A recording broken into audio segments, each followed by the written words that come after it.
Good evening. Salam Alaikum. It is my honor this evening to introduce our keynote speaker.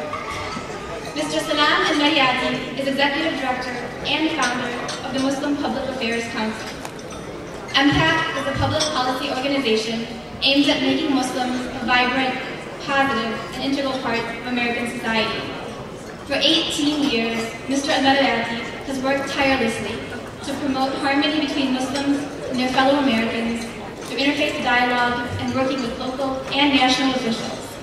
Mr. Al-Marayati has made countless appearances in national media outlets to discuss pertinent issues to Americans and American Muslims. A few highlights of his work in recent years include an address to the State Department on the rising voices of moderate Muslims. He has also served as Commissioner and Vice President of the Human Relations Committee in Los Angeles. He has served as co-chair of the Interfaith Coalition to Heal Los Angeles. Mr. Al-Marayati advises the U.S. State Department officials on his counterterrorism issues. And recently, the American Civil Liberties Union has awarded him the Distinguished Freedom Award. Mr. Al-Marayati resides in Southern California with his wife, Dr. Layla, who is also actively involved on the civic engagement front, and has 3 children, Malik, Zaid, and Jinan.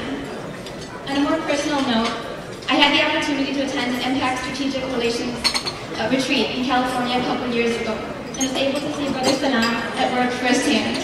He is truly an inspiration and a positive force for the image of Muslims in America. Please help me welcome Brother Salam Al-Marayati. Thank you. Salam Alaikum. Very generous introduction. I want that recorded so I can take it back home to Los Angeles. I'm always glad to be here amongst you, amongst friends in Los Angeles, in Detroit.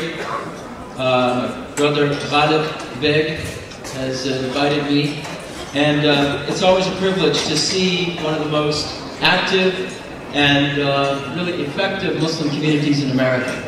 Now, he has asked me to talk a little bit about this unity dinner, and it is nice to be among warm hearts, united in this frigid environment. Not just frigid environmentally, but frigid politically. What separates us from the rest of the animal kingdom is our spiritual being, and enriching it during that month. It is meant so that we are not here to simply feed our carnal instincts. It is the preparation in that month that helps us in working for the highest ethical value of monotheism, and that is justice. It is also the time to read the Quran as it tells us repeatedly to work for humanity. Islam is meant for all times and all places. It was not meant just for one time or for one place. It is based on the Quran and the authenticated traditions of Prophet Muhammad.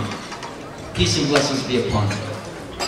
One Islamic scholar says, the essence of Islam is based on 3 things. 1, the belief in God. 2, the service of humanity. And 3, the promotion of ethical values. Everything else is commentary. And he related that to a great Jewish scholar that said the same thing about Judaism. Now, let us traverse some of these verses in the Quran and talk about what it means for the Muslim American community. And even though my talk is not meant to deal with the politics of today, I think one of the issues that is really impacting all of us and impacting our children and their future is the term moderation. They say, where are the moderate Muslims? The problem is in the definition of who is a moderate. There are false moderates who come and tell people what they want to hear. There are the authentic moderates that is really those people within the Muslim mainstream that are practicing Islam and calling for social and political reform.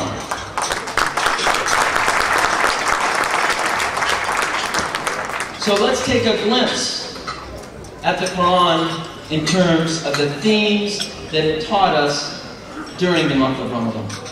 First of all, it taught us humility. And seeing that there are a number of imams and mawlanas and sheikhs here, I am not going to talk about the legal aspects of these verses, because I know I will be corrected by our great scholars here today. But I will attempt to present the essence of these verses. We talked about moderation. The Quran says God has willed that you be a community that is justly balanced, and many commentators have interpreted that to say you are a community of moderation. The Prophet, peace and blessings be upon him, said we are not of either extreme. The Quran says that the Prophet Muhammad, peace and blessings be upon him, was sent as a mercy to humanity. And God himself ordained one thing. He ordained on himself is mercy, rahmah. The call for love for humanity, and that God says he has created affection between you, that nothing else could create that affection. The attempt to forgive others in your prayers, and to pray for patience of yourself. And God says in the Quran, don't you want to pardon others so that you will be pardoned by God himself on the day of judgment. The call for diversity, as in Surah 10, verse 99, it says, if it had been the Lord's will, they would have believed, all who are on earth. Will you then compel humanity against their will to believe? So even God is admonishing us, don't bother about converting people. Leave that between the individual and their Creator. We are here to promote the truth and to promote justice. These are some of the verses in the Quran that we were privileged to read and reflect upon during those 30 days of fasting in preparation and working for justice and working in this life. Hence, it is not government with war that will defeat extremism.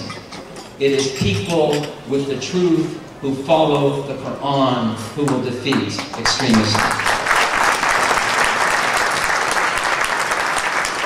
And even though we have political and theological differences with other people of faiths, they are our brothers and sisters in humanity, and they are our fellow monotheists. They are Ahlul Kitab, the people of the book, who have rights that we have to afford them, and we have to share their responsibilities. This is the essence and the tradition of Prophet Muhammad, peace and blessings be upon him. It is those Muslims then who follow this approach for moderation and for social reform and inner peace and justice. It is those Muslim Americans who are America's greatest assets in this era, for ourselves, for our children, and for our future. Thank you very much. Salam.